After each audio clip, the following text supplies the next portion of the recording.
Dan profil pelajar Pancasila ada sikap gotong royong. Siapa yang tahu kayak mana sih gotong royong? Tiket kelas, oke. Terus apa lagi? Ada lagi musyawarah, kerja bakti, apa lagi? Kerja kelompok, piket. Yang bentuknya kerjasama, yang bentuknya kepedulian, itu adalah wujud profil pelajar Pancasila. Oke, sekarang yuk kita berbagi, kita bersihin kelas bareng-bareng. Siap? Oke, siap. Anak laki tolong angkatin kursinya, anak perempuan ambil sapunya, kita beresin kelas. Membersihkan kelas salah satu wujud sikap gotong royong.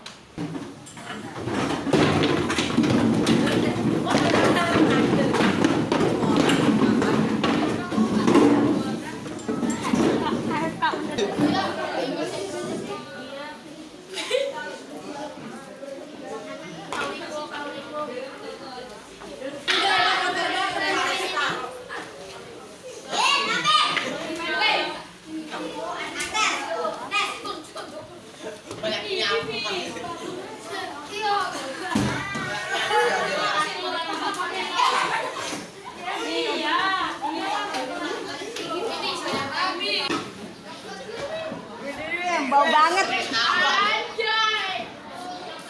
Pelan-pelan. Assalamualaikum warahmatullahi wabarakatuh. Waalaikumsalam warahmatullahi wabarakatuh. Kenapa saya bawa kalian ke sini? Karena saya ingin coba menanamkan nilai keimanan dan ketakwaan kepada Tuhan Yang Maha Esa sebagai salah satu bentuk profil pelajar Pancasila. Sekarang bentuk iman itu siapa yang tahu? Apa itu iman? Apa itu takwa? Sholat, iman dan takwa enggak? Iya. Kemudian belajar iman dan takwa enggak? Sekarang saya tanya, di sekolah diterapkan sholat berjamaah sholat apa? Kalian dikasih kesempatan yang sama? Oke. Sekarang siapa yang belum sholat zuhur? Kenapa? Jajan dulu. Terus sama aja. Oke, yang perempuan sudah semua. Apa ada yang belum? Sekarang ini sebelum kita mulai pelajaran, siapa yang belum sholat silakan sholat dulu. Yang sudah sholat coba buka bukunya untuk bagaimana kita mengamalkan tentang nilai iman dan takwa. Silakan sholat.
Nih, kita itu dalam membentuk karakter pelajar Pancasila ada sikap kreatif. Kalau kita ini ada di kantin, kira-kira apa yang kamu punya ide tentang meng-create kantin yang nyaman? Yang keras deh suaranya. Kenapa? Makanan yang sehat. Makanan sehat. Ada lagi? Makanan yang baik. Makanan yang baik. Tempatnya bersih. Tempatnya bersih. Terus? Nyaman. Hah? Tempatnya nyaman. Nyaman. Makanan bergizi. Oke. Sekarang kantin kita ini sudah nggak masuk kriteria kamu? Lumayan. Oke. Pertanyaan saya yang kedua. Kira-kira kalau kamu menjadi seorang wirausaha, kamu mau buka apa dengan kantin? Secara makanan Makanan bebas. Jualan. Jualan makanan bebas. Terus ada lagi makanan sehat. makanan lezat dan bergizi. Jual nasi uduk. Alasannya? Bisa makan. Ada lagi nih, donat. Kenapa jual donat? Pengen jual aja. Pengen jual aja. Oke. Kreativitas itu muncul karena kita satu ada kebutuhan, ya nggak? Ya. Kemudian Biar dapat ada, duit. biar dapat duit. Yang beli biar apa? Biar senang. Biar nggak bosen. Biar nggak bosen. Ada lagi nggak ide-idenya? Kantin itu kayak mana sih yang kamu pengenkan? Dengan rapi. Terus damai. Yang rusak diperbaiki. Oke ya, banyak ide yang bagus yang bisa kami kreasikan dengan itu akan situasi kita yang disebut dengan kantin. Belajar di kantin mau nggak? Mau. Bisa. Biar sambil jajan. Oke.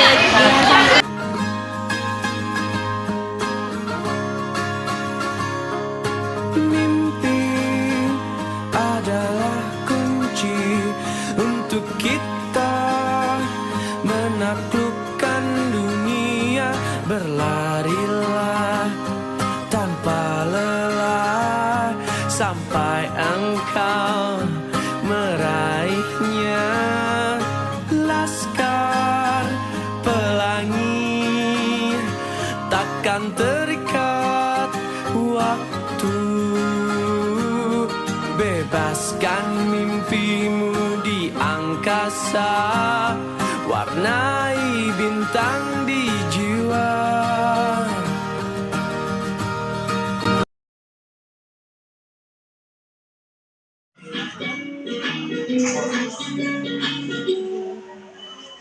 Salam bahagia Ibu dan Bapak Guru hebat. Dalam penerapan disiplin positif restitusi, salah satu program yang dikembangkan adalah 5 posisi kontrol. Ini mudah-mudahan bisa kita aplikasikan sama-sama. Dengan materi ini saya merasa dosa-dosa saya sebagai guru terbuka semua. Nanti Bapak Ibu akan melihat saya dalam bentuk yang lain di video ini, atau mungkin Bapak Ibu dalam bentuk yang lain dalam video ini.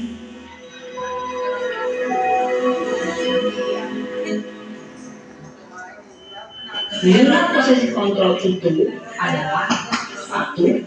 Posisi penghukum, 2. Posisi pembuat merasa bersalah, 3. Posisi teman, 4. Posisi pemantau atau monitor, dan 5. Posisi manajer.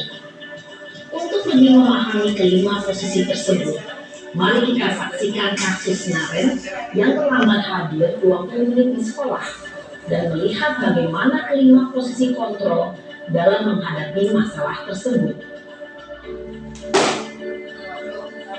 Siapakah guru di posisi penghukum? Jreng jreng jreng. Saya.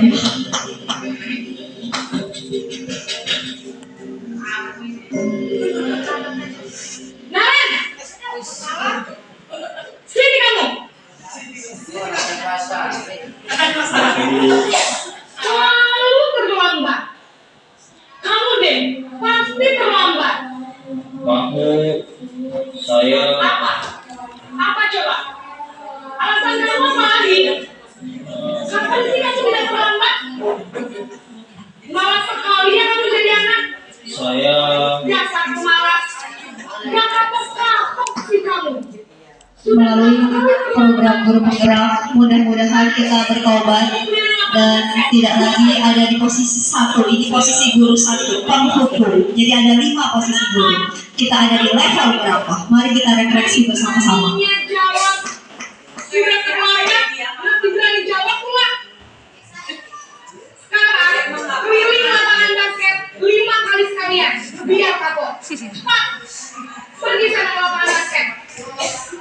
Menurut modul, tidak ada kaitan antara hukuman dengan kesalahan siswa. Menghardik, menunjuk-nunjuk, menyakiti, dan menyindir. Hukuman bisa berupa fisik maupun psikis. Ibu dan bapak guru hebat, dampak yang terjadi pada murid ketika guru berada pada posisi penghukum adalah murid cenderung akan memberontak, bahkan menyimpan dendam.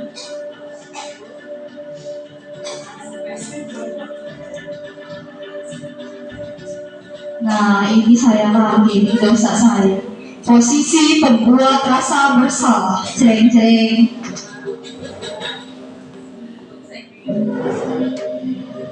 Naren! Selamat pagi, Bu.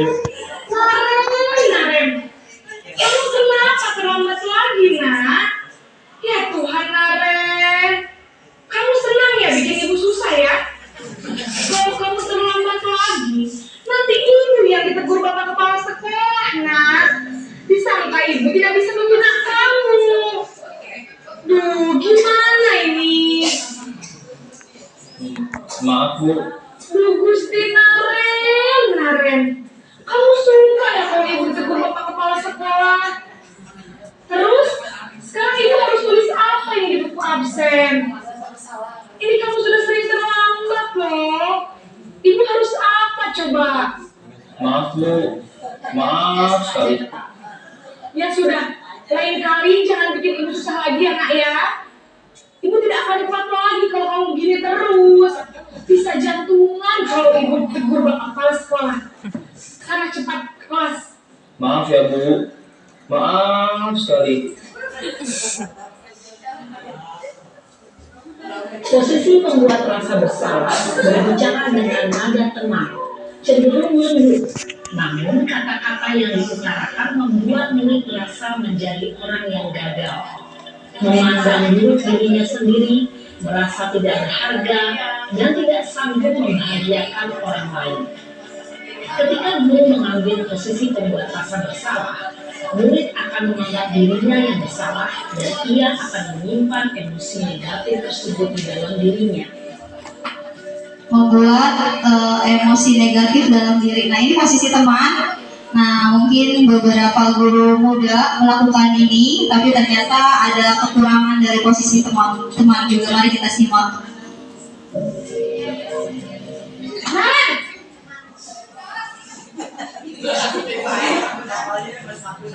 Selamat pagi, Bu. Wah, sudah jam berapa ini, nak? Terlambat lagi ya, sayang. Iya, Bu.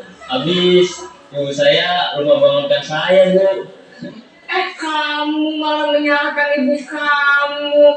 Kamu bukannya anak yang larinya paling kencang. Kok terlambat sih? Iya, Bu. Saya memang terlambat bangun tadi. Jadi, biarpun saya lari kencang, tetap gak kekejar, Bu. Ya sudah sana. Nanti lain kali larinya lebih kencang lagi ya. Biar gak terlambat lagi. Bikin seneng ibu. Demi ibu. Bisa kan? Bisa, Bu. Ya sudah, sana masuk kelas. Ibu beresin urusan absen kamu. Kamu ini ada-ada saja. Dalam posisi teman, guru berbicara dengan nada suara ramah, akrab, cenderung bersenggah gurau untuk menjaga suasana tetap santai. Murid akan merasa senang, aman, dan akrab dengan guru. Identitas yang tercipta adalah identitas sukses atau berhasil. Ini level 3, ini bagusnya anak-anak merasa di level berhasil, tapi ada kekurangan juga. Murid akan tergantung pada guru ini saja dan hanya akan mengikuti guru ini saja. Ini ada kekurangan Bapak Ibu, jadi level 3 ini sudah baik, yang sudah di level 3 selamat. Nah, tinggal kita lanjut, ada level 4 dan level 5. Selamat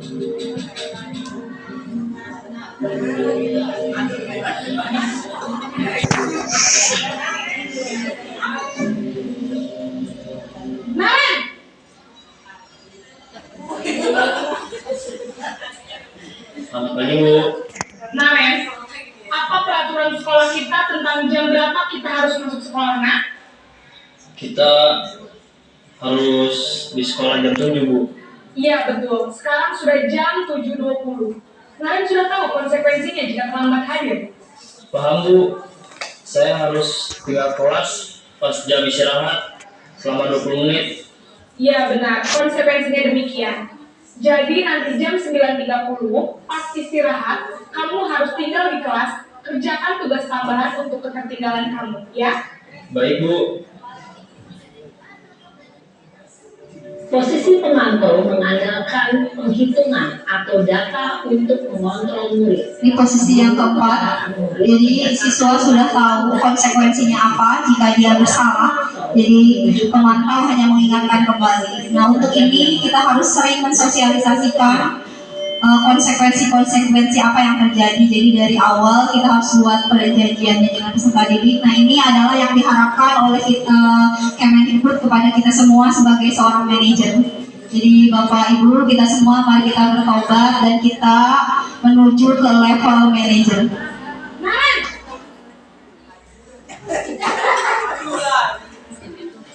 Selamat pagi, Bu. Selamat pagi, Naren. Maaf, Bu. Saya terlambat. Iya, sekolah masuknya jam 7, sekarang sudah jam 7.20. Jadi sekarang bagaimana ini, Naren? Maaf, Bu. Saya lupa setel alarm saya semalam. Baiklah, menurut kamu, keyakinan sekolah yang mana yang perlu kamu tingkatkan? Yang ditanyakan adalah keyakinan. Dan orang lain mungkin ya, Bu. Setuju. Jadi, apakah Naren meyakini prinsip saling menghormati tersebut? Iya, Bu. Saya meyakininya. Apakah Naren bersedia memperbaiki masalah keterlambatan ini? Bersedia, Bu. Bagaimana kamu akan perbaiki masalah keterlambatan ini? Saya akan coba untuk tidak lupa menyetel alarm saya, Bu. Baik, kalau Naren lupa menyetel alarm di rumah, ada orang yang kira-kira bisa bantu mengingatkan tidak? Ada, Bu. Kata saya, Kak Emma. Ada lagi selain Kak Emma? Selain Kak Emma, ada ibu saya. Baik, jadi yang mengingatkan Naren adalah Kak Emma dan ibu kamu, ya? Kira-kira akan mulai setel alarm kapan nih, Naren? Yang dilakukan oleh guru ini adalah proses segitiga restitusi. Nanti mungkin akan dijelaskan lagi oleh Bu Yosi bagaimana itu proses segitiga restitusi. Akan diingatkan oleh Jadi proses manajer melakukan penanganan suatu permasalahan menggunakan segitiga restitusi.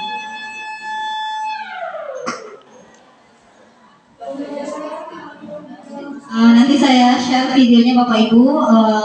Maaf ini saya percepat saja karena sepertinya baterainya juga sudah habis. Ini mana tuh? Ini mana video? Di situ. Oh, iya.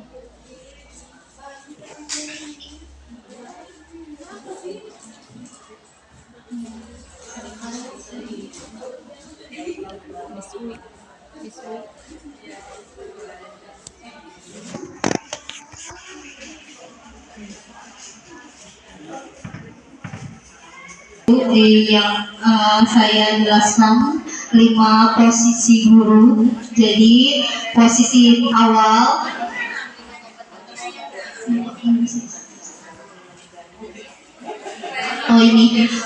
posisi tadi ada 5 apa saja Bapak Ibu? 1 posisi penghukum, 2 pemberi rasa bersalah, dan 1 dan 2 membuat siswa melekatkan kepada dirinya bahwa dia adalah orang gagal. Jangan sampai kita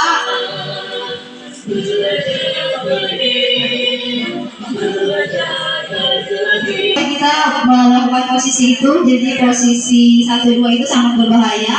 Nah, untuk posisi 3, 4, dan 5 adalah posisi identitas sukses kepada peserta didik. Jadi kesalahan itu memang biasa dilakukan oleh semua manusia, tetapi kita fokus ke bagaimana kita menyelesaikan persoalan itu. Jadi melalui segitiga restitusi, anak-anak untuk belajar memecahkan masalah. Nah ini ya, manusia di dalam hidup itu ada perilakunya didorong oleh 3 hal. Ini kenapa Pepet? Bisa di skip, nggak bisa dipublish. Kenapa nggak bisa dipublish dulu?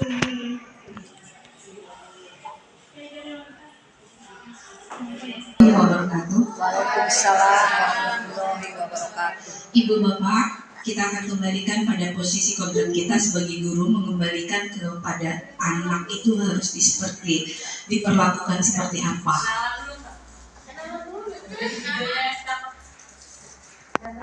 Tadi Ibu Bapak kita lihat bahwa ada 5 posisi kontrol di mana kita akan diposisikan yang mana, tapi tidak bisa dipungkiri. Terkadang kita ada di posisi nomor 1, terkadang kita ada di posisi nomor 2, nomor 3, nomor 4, dan nomor 5. Tergantung kondisi psikologis kita juga, atau tergantung situasi yang membentuk. Kita kadang-kadang tidak memungkiri pasti akan ada marahnya. Tapi Bapak Ibu perlu dipastikan bahwa pada saat usia anak-anak SMP itu wirama-wiramanya berjalan. Jadi indera mereka, perasaan mereka itu kita baurkan, kita ramu, di mana mereka diharapkan kita itu menuntun anak untuk melakukan, membiasakan, menginsafkan hingga dia menyadari menyadari apa yang dia lakukan salah, benar. Nah, seperti itu. Jadi pada masa usia SMP, Bapak Ibu kan tadi sudah ditayangkan bahwa pada saat posisi penghukum ada baiknya, tapi pada saat posisi penghukum juga ada negatifnya. Yang paling ideal bagaimana kita sebagai posisi seorang manajer. Tapi tidak bisa dipungkiri Bapak Ibu, karakter anak kadang-kadang harus ada penegasan atau penekanan. Nah, di sini dituntut oleh kita bagaimana Ibu dan Bapak bisa meramu wirama anak, karena kita ini ada di posisi ini nih.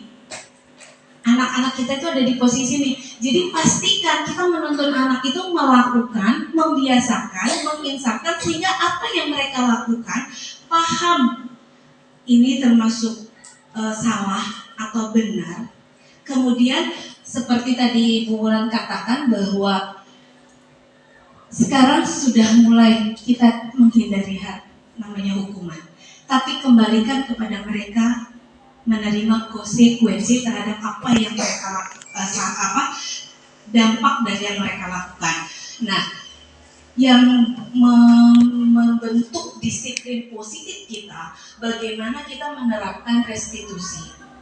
Nah, ini Bapak Ibu, restitusi merupakan suatu proses menciptakan kondisi bagi murid untuk memperbaiki kesalahan mereka sehingga mereka bisa kembali pada kelompok mereka dengan karakter yang lebih kuat. Pastikan itu sekarang. Jadi ramu semua yang ada, yang mereka miliki. Boleh Bapak Ibu kencang, boleh.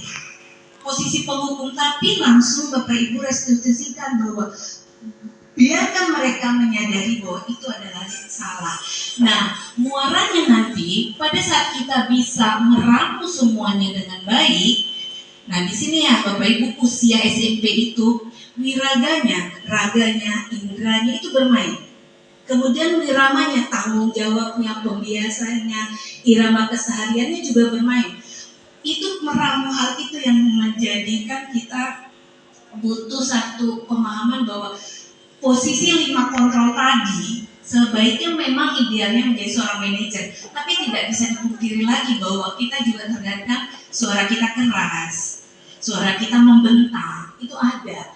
Tapi pastikan bahwa Ibu dan Bapak masuk kepada bagaimana kita menyadarkan mereka, membantu mereka memiliki tujuan dan disiplin positif untuk memulihkan dirinya setelah berbuat salah. Itu kuncinya. Bagaimana memulihkan bahwa oh ya saya salah dan dia harus memperbaiki kesalahan. Apa langkah yang harus kita lakukan? Ini Bapak Ibu. Bagaimana menstabilkan identitas? bagaimana validasi tindakan yang salah dan bagaimana menyatakan keyakinan. Tadi itu dari tahapan bagaimana penghukum, bagaimana pemantau sampai menjadi bagaimana manajer, itu ada tindakan itu. Jadi pastikan siswa itu benar-benar menyadari apa yang dia lakukan. Ibu dan Bapak, muara kita nanti melahirkan profil pelajar Pancasila. Karena sekarang kembali kepada pemahaman bahwa anak harus dikembalikan pada kodratnya, anak harus dikembalikan pada zamannya. Dengan itu kita yuk berubah, tergerak, menggerakkan siswa. Jadi pada saat kita menemukan mereka melakukan kesalahan, kita kembalikan bahwa dia menyadari tindakannya, seperti itu. Kemudian validasi tindakan yang salah, menanyakan keyakinan benar nggak kalau itu salah. Tadi kalau kita amati dialognya, kesalahannya dia satu, terlambat, tapi penanganannya yang berbeda-beda. Nah, ibu bapak boleh ada di semua sisi itu, tapi pastikan restitusi ibu bapak masuk di situ. Itu aja, mungkin ibu bapak ada yang mau ditanyakan lagi. Yang jelas pada saat kita melakukan semua validasi kesalahan siswa tadi, ibu bapak muara kita mengembalikan, mewujudkan mereka menjadi profil pelajar Pancasila, di mana dari sisi terlambat itu bagaimana kita untuk menghindari ketidaknyamanan, hilangkan soal itu.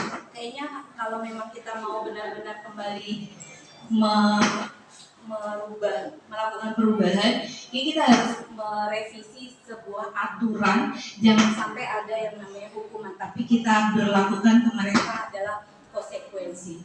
Kemudian mendapatkan imbalan atau penghargaan juga ibu bapak, ini bisa kita masukkan reward. Kemudian untuk menjadi orang yang diinginkan, menghargai diri dan sendiri dan menilainya dengan nilai yang mereka percaya. Jadi kembalikan motivasi internalnya kepada kita. Nah, mungkin nanti budaya positif itu kan lahir. Coba kita merevisi aturan-aturan yang berlaku di sekolah untuk menghindari ketidaknyamanan seperti itu. Karena sekarang yang diberlakukan karena adalah bagaimana mereka menerima konsekuensi terhadap kesalahan yang mereka lakukan. Sudah ya? Itu ibu bapak. Jadi diharapkan nanti dengan penanganan itu karakter peserta didik kita yang masuk ke dalam profil pelajar Pancasila ada ya, beriman mereka, berwawasan global, bergotong royong, mandiri, berpikir kritis, kreatif. Dari kasus tadi itu kita bisa lihat bahwa kapan mereka beriman. Jadi kalau mereka terlambat, mereka harus mengakui kesalahan. Itu kan beriman. Kemudian berkolaborasi. Tadi kan ditanya siapa yang bisa mengingatkan, ternyata kakaknya dan ibunya. Bagaimana bernalar kritis? Tadi dia memberikan keyakinan saya harus seperti apa, itu kan bernalar kritis. Mandiri, berarti kan dia sudah tahu bahwa masuk jam 7. Kenapa dia datang 7.20? Artinya dia harus mandiri, menyelesaikan permasalahan untuk tidak mengulangi kesalahannya lagi. Itu mungkin ibu bapak, kurang lebihnya mohon maaf. Assalamualaikum warahmatullahi wabarakatuh.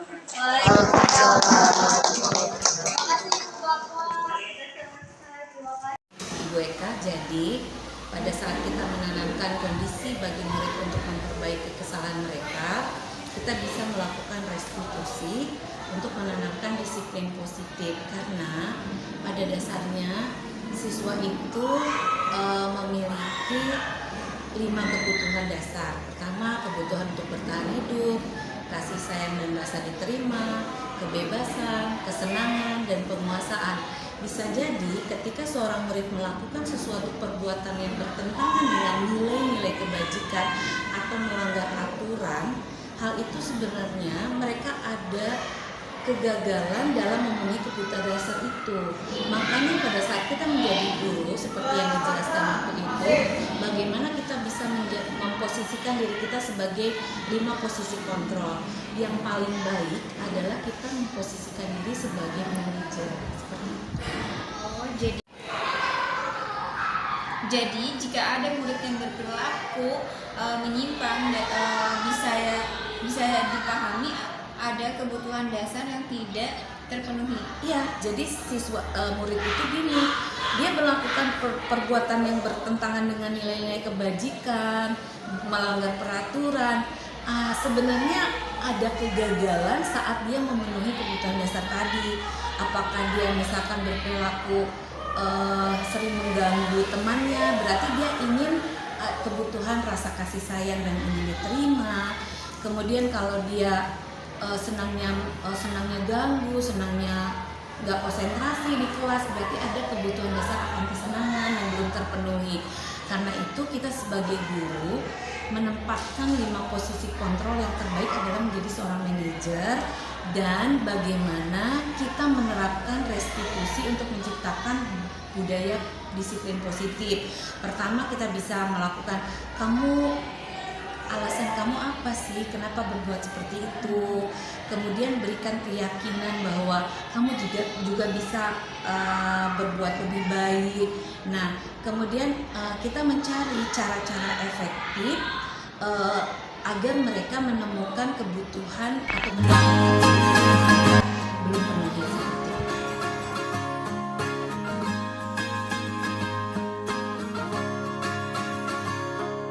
Mimpi adalah kunci untuk kita menaklukkan dunia.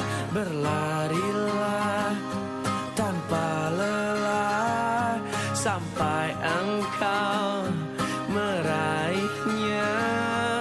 Laskar pelangi takkan terikat waktu. Bebaskan mimpimu di angkasa, warnai bintang di jiwa.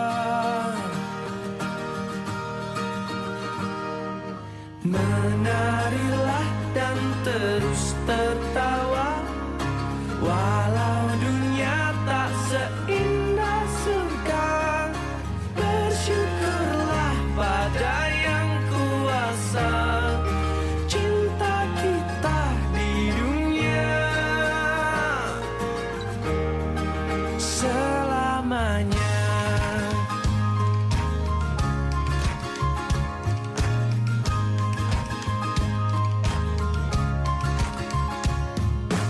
Cinta kepada